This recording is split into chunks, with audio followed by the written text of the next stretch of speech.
87% of classic games are commercially unavailable. Hey everyone, I'm Gerard the Completionist, and a couple months ago, I went crazy and purchased every game available on the North American Wii U and 3DS eShop in the name of video game preservation. Today, we're continuing that bizarre journey by showcasing some of the exclusive titles forever locked to that console.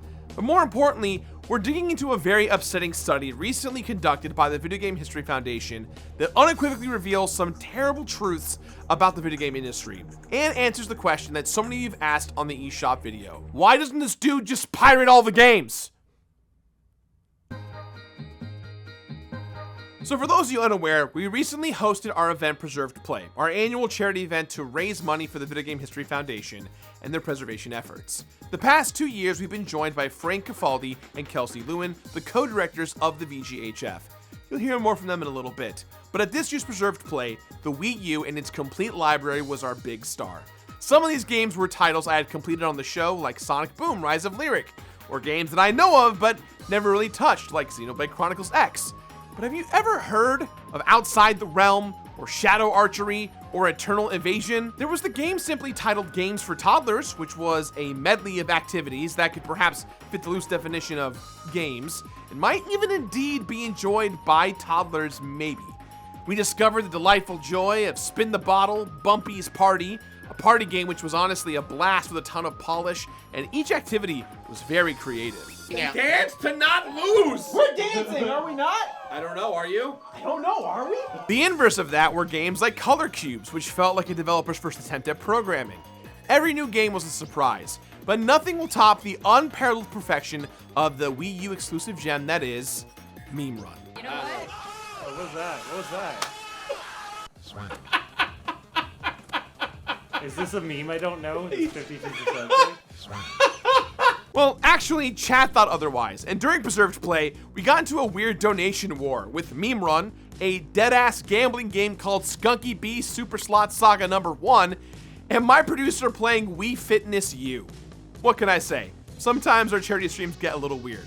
You should stop by next time. Gerard, Yeah. you gonna behave? Yeah. Now, even with the Wii U and 3DS released over a decade ago in 2012 and 2011 respectively, I'm sure very few folks would consider those consoles having classic games on them. And to a larger extent, the Video Game History Foundation agrees. For their study, which I've linked down in the description below, the VGHF drew a line in the sand with titles releasing before 2010 being considered classic, as 2010 was when dominant digital distribution took hold. But okay. With those parameters established of all games pre-2010 being defined as classic, what does the study actually show? I think a lot of people within the gaming community inherently know that most of video game history is not available to them legitimately. And no one has ever put a number to that. No one's ever done a formal study to see whether that's true or not. To the untrained eye, you might even think it's pretty easy to get classic games. I mean, there's the Nintendo Switch Online service that's providing, popular retro titles like Mario and Zelda, and companies are putting out collections of old games like pretty frequently. So we needed to prove that it's worse than it looks. For every Mario game that's available, there's hundreds of less popular games that are lost.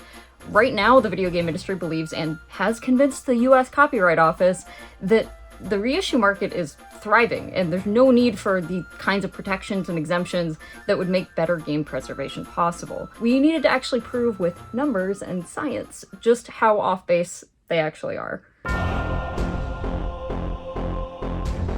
The unfortunate reality is that the availability rates of games never rose above 20% for any 5-year period examined in this study, with the oldest games faring the worst.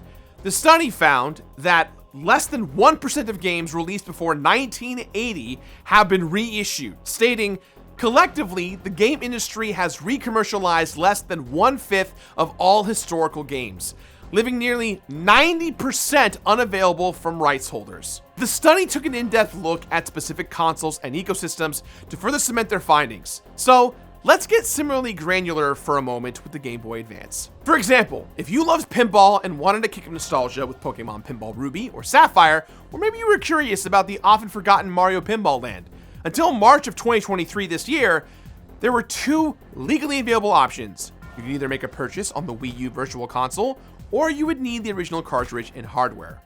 Now with the eShop's closure, both of these pinball games can now only be purchased on the aftermarket. Buying games secondhand comes with a myriad of issues. There are obvious issues like the fact that you can't currently resell digital games. And then there's the fact that companies aren't producing the older hardware anymore, so you may have the game, but no means to play it. But it gets worse, as used game prices have risen by 33% year to year starting in 2021. There's no denying the fact that resellers are taking advantage of the sudden interest in retro video games over the last several years. Buying games secondhand used to be easy, cheap, simple, and quite honestly, a hobby for so many people worldwide. But trying to do so on a wider scale, say, for the purposes of a research project, that has become untenable. Now, some of the Game Boy's broader ecosystems is offered through Nintendo Switch Online, but at the time of this recording, there are only 24 titles to play across both the Game Boy and Game Boy Advance lineups on that service. From a consumer standpoint, this seems like a paltry amount, but from a preservationist or research point of view, those numbers are absolutely abysmal. Like, look, from the study, on screen right now is every Game Boy game, Game Boy Color, and Game Boy Advance title produced physically. And now we'll show you all the ones that are commercially available today. You see how bad this is? Services like Nintendo Switch Online are a step in the right direction and could serve as a valuable tool in the future, but this is barely even a band-aid when faced with the crushing reality of the disappearing state of classic games, let alone online services just shutting down. Most of the titles that exist on the Nintendo Switch Online are Nintendo-developed or published titles first party, and yes, every now and again, a Game Boy Advance collection might come out, like in the case of Castlevania, or maybe we'll see a remake like the Advance Wars 1 and 2 series, and we'll touch on those shortly. I can also understand that the licensing for those titles like these, especially in the case of bankruptcies and acquisitions, can be exceptionally tricky. But for games like Rayman Advance, Final Fantasy Tactics Advance, and countless others which existed on the Nintendo Wii U Virtual Console, but not yet on the Switch, there's a level of willful neglect that seems to exist here. So, what's the other option that most people go to when they want to play classic games? Look, I am not naive. We know that illegally downloading games from the internet and playing them for free is something that a lot of people do, and for them, that's the solution as far as preservation goes. But it doesn't work for everyone. Some of us don't want to break the law on the advice of our probationary officers. Some of us. But let's be honest here, knowing where to find ROMs and how to emulate them, or even worse, learning how to modify your delicate old consoles without breaking them isn't just something that everybody feels comfortable doing or can do with limited supplies of available hardware and resources. I'm not worried about nerds like me, I'm worried about normal people being able to access games, and right now, there just isn't a very good, clear, legal path that I think has long-term viability. If we rely on this as the only solution, we're basically gatekeeping classic video games and making it so only dedicated people who are in the know will ever discover these things. And I don't know about you all, but I think that the games that inspired me today to become who I am should be accessible to everyone. Piracy simply can't be the only way. So, what are companies doing about this? There's a few good starts out there, with companies starting to take the idea of, for instance, an internal archivist more seriously. I think there are a lot of companies that mean well, and certainly a lot of smaller indie studios who are committed to preservation. But most of the larger studios, regardless of what the top brass might say, are part of the Entertainment Software Association. And the Entertainment Software Association, or ESA, has every time directly lobbied to stop any expansion of preservation efforts. The ESA's perspective is that if libraries and archives like ours and like many others around the country were able to provide remote digital access to classic games. The notion is that if people can access video games for free from their home, from the library, they're not going to buy games anymore. And if you don't think about that at all, you go, oh, that kind of makes sense. But libraries have not destroyed the book industry. Libraries have not destroyed home video by allowing remote access to movies. Video games are, in the library world, the only exception for remote access. And frankly, it's shocking that this argument had any legs at all. Beyond remote access, researching classic titles gets increasingly tricky when the means to replicate the game is tied to the hardware it was on. The Wii introduced motion controls, and the Wii U wasn't just an expansion of the Wii with more refined motion tech. It added the Wii U gamepad, and a ton of games were specifically designed around the functionalities introduced. Asynchronous gameplay was easier than ever with games like Nintendo Land, and Runbow, though it does exist on other platforms, had the Wii U exclusive Color Master mode.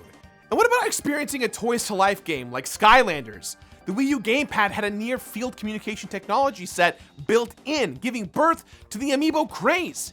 Games like Mini Mario and Friends Amiibo Challenge completely lock you out of the fun unless you had every character. So you needed an Amiibo or some variant of Mario, Luigi, Peach, Toad, Yoshi, DK, Diddy, Bowser, Bowser Jr., and Rosalina. Then there's Pokemon Rumble U, which predates Amiibo on the Wii U, but still uses NFC technology. These are tactile experiences beyond the screen that are additionally of concern when trying to best preserve the context around a game. And it may sound small, but in trying to replicate an experience, you need to think about services that the system had that many cannot be replicated.